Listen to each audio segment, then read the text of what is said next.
The world unfolds differently for each of us. Why? Where do the rules come from? Within each of us, there is a unique philosophy shaping our thoughts, beliefs, feelings, worldviews, and actions. This is Inner Dialogues with Ecem, an introspective space for curious souls and minds. This is where you get to understand your individual philosophy that writes the script of your life. This is where we unveil the inner wisdom that guides you. Yep, that was your inner sage knocking the door. Let's go and chat with him.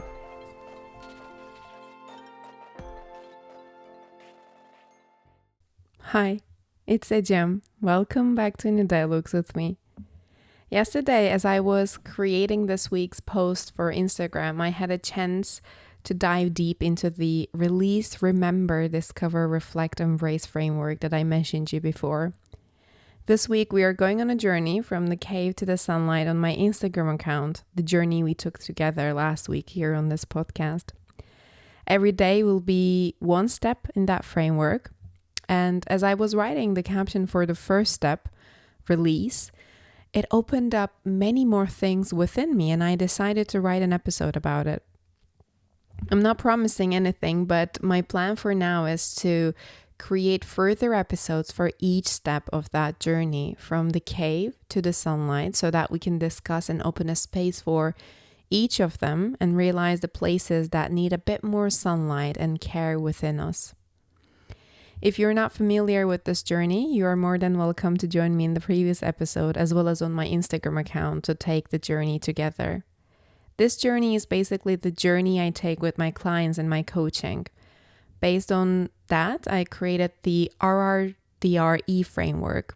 Release, Remember, Discover, Reflect, and Embrace. The first step is release. Releasing our conditionings, learned beliefs, and patterns. Why do we need to release them?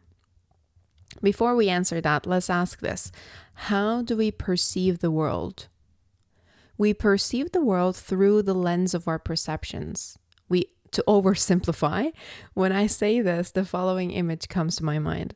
Imagine there's a red vase with a yellow flower in it. This is the reality. This is the ultimate truth. But when we come into the play, our perception puts a curtain in front of our eyes. Sometimes this curtain is see-through, it's transparent. Sometimes it's opaque. We're not able to see behind. Sometimes it's translucent. When this curtain is transparent, we see the vase as red as it is and the flower as yellow as it is, with a mild sacrifice of its vibrant color maybe. When this curtain is opaque, not see-through, we don't know there's a vase and a flower behind it. Or maybe we heard that there's a flower right there behind that curtain, although we're not able to see it. So we may think we smell of its beautiful scent and assume that it is in a flower pot or in a garden instead of a vase. If the curtain in front of our eyes separating the reality and us is translucent, we may see the red vase as red and the yellow flower as purple, maybe. Or maybe the vase don't have flowers for you, but rather has pebbles and seashells and sand that you collected from all the places you visited, because that's what you used to do, or maybe your parents used to do. The curtain is loaded with our past experiences, our beliefs, the conventional truths we've been told to, and all the conditionings we hardwired ourselves with. There's a whole story behind our perception of the world. Sometimes the story becomes a baggage, distorts the reality, and limits our endless potential. Sometimes it becomes our inspiration and tool with which we can connect the dots in our lives. Heads or tails? No, I'm joking. It's not heads or tails. There's no heads, there's no tails. There's intentionality, the intentionality with which we navigate our lives. To navigate assumes that you are in control and you know what's going on. Not fully maybe, but at least a part of it. The needle of our compass which navigate the way to our North Star, our intuition, our core essence, is our awareness. The needle of the compass is our awareness. We know our way through our awareness and then intentionally navigate the way. If we were to think the reality as just as we perceive and live with that idea, we would be throwing constant heads or tails. Is my perception going to match with how things really are?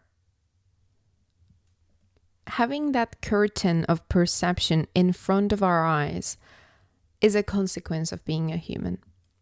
As humans, we perceive the reality with a curtain in front of our eyes. But it is in our hands to make that curtain less transparent, more see-through, or translucent. The ultimate source of light is the sun, right? We cannot look at the sun with naked eyes more than a couple of seconds. Well, we can, but it will harm us. We need shades to look at the sun more than just a couple of seconds, or need special sorts of equipment to observe the sun without harming our eyes. The shades we wear are our perceptions. How do you know you have your sunglasses on? Because you put them intentionally, right? Intentionality, awareness. You have the awareness of putting your sunglasses on. Do we have the constant awareness of the curtain of our perceptions? No, we don't. We can strive for it every moment. It's a constant practice to exercise that muscle of awareness, which is called mindfulness, to stay conscious of the limits and distortion of our perception. As we improve our awareness, as we put our time, energy, effort, and intentionality into it, those shades with which you were able to look at the sun for a couple of seconds turn into special sorts of equipment with which you can observe the reality. We can train our minds by investing our awareness in a way that will be able to become a witness of the reality. Not a victim, but a witness. A witness is someone who knows there is the curtain of perception in front of their eyes and knows the way in which they see the world is just an idea, a representation of reality. A witness is someone who consciously chooses to observe their perception of reality as their emotions, feelings, belief patterns, and conditionings pass in front of their curtain of perception. Being a witness to our perceptions is having the ability to read between the lines of life and its systems. It is knowing your story without feeling its baggage. It is using your story as a reading manual to read the life. Awareness of our story decodes life's messages. How? There is a beautiful quote by Oscar Wilde about the only awareness we can have, which is over ourselves. Quote, "Art, even the art of fullest scope and widest vision, can never really show us the external world. All that it shows us is our own soul, the one world of which we have any real cognizance." End quote. The one world of which we have any real awareness, understanding, is our own soul, is ourselves.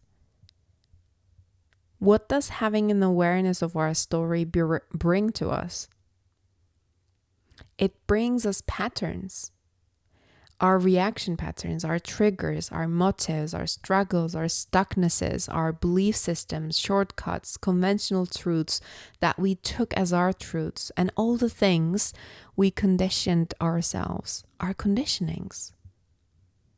Once we are aware of these, we can let go of them, either slowly or immediately and fully. Either we sit with them and go within their depth to find the core, or we live with their discomfort until it is time to let go of them. Letting go requires awareness. Let's say you baked a cake, and as you were eating it, you realize that something is not how it is supposed to be. Maybe it is a bit too sweet, maybe it is a bit dry or not fully baked, but maybe you forgot to put the baking soda or sugar or cherries you wanted. Once you pinpoint what is that thing you put too much or you completely skipped it, next time when you bake it, you can let go of that, either by putting it less or putting it more of, or substituting with something else. But first, we need to know what is that specific thing that didn't make the taste of the cake the way we want it to be. What kind of a pattern or conditioning stopped you from embracing that moment and fully living in that moment? Why didn't you feel at ease with what you have experienced? Becoming aware of these sheds a light on our path to release them and create a life with intentionality. How can we decode our story in order to release our conditionings and create conscious and intentional ones? Questioning. You wouldn't guess any other answer from me, I guess, as a philosophy nerd. But no, hear me out. Spaces like this, when we are stirring the water, it raises the things that do not really fit into who we are, our core essence, remember? We covered many topics all throughout 19 episodes. Well, with this one, it will be 20. We have been stirring the water, sifting the truths we hold, trying to see which ones are the conventional learned ones and which ones are our truths that are close to our core essence. Our feeling and emotions are big, big, big tools in this journey of release. Why didn't it feel right when I said that or do that? Why is there a bugging feeling inside of me when I was there in that environment? Let's decode them. Let's decode the messages and conditionings behind our feeling and emotions. Where do they lead us? What are they trying to show us? What kind of a pattern they are creating? Our reaction and behavioral patterns are another big tool of us.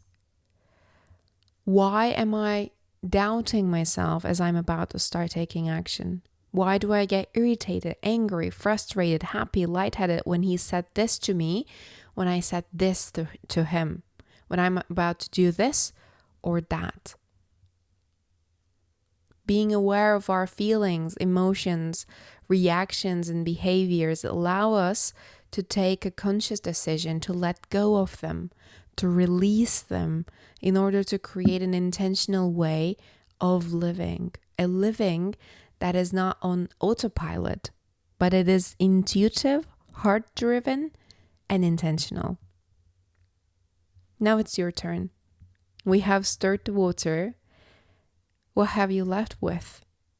What has left on the sieve? What feelings and emotions are you leaving with? I invite you to record them. Draw, run, speak out loud, record yourself, write, Scrabble, whatever your way is. Keep a track of them. They're leading you to see the pattern. A process cannot be understood by stopping it. We must move with the flow of the process. We must join it. We must flow with it. Said Frank Herbert in his extraordinary book Dune. Let's flow with the process consciously. Let's not get lost within our emotions, feelings, conditionings, beliefs, and patterns. Let's decode them. Let's keep a record of them as we flow through the process. Within the story of self lies the answers to life's questions. As our conversation for today fades away, may you find your echoes of it that resonate within you. Thanks for listening today. This is Inner Dialogues with Ecem, a place where you discover your inner you, a place where you belong. Take care.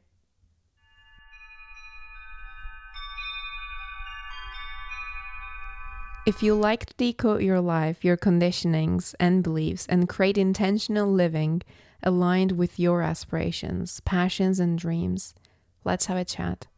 You hold the key to every possibility inside of you.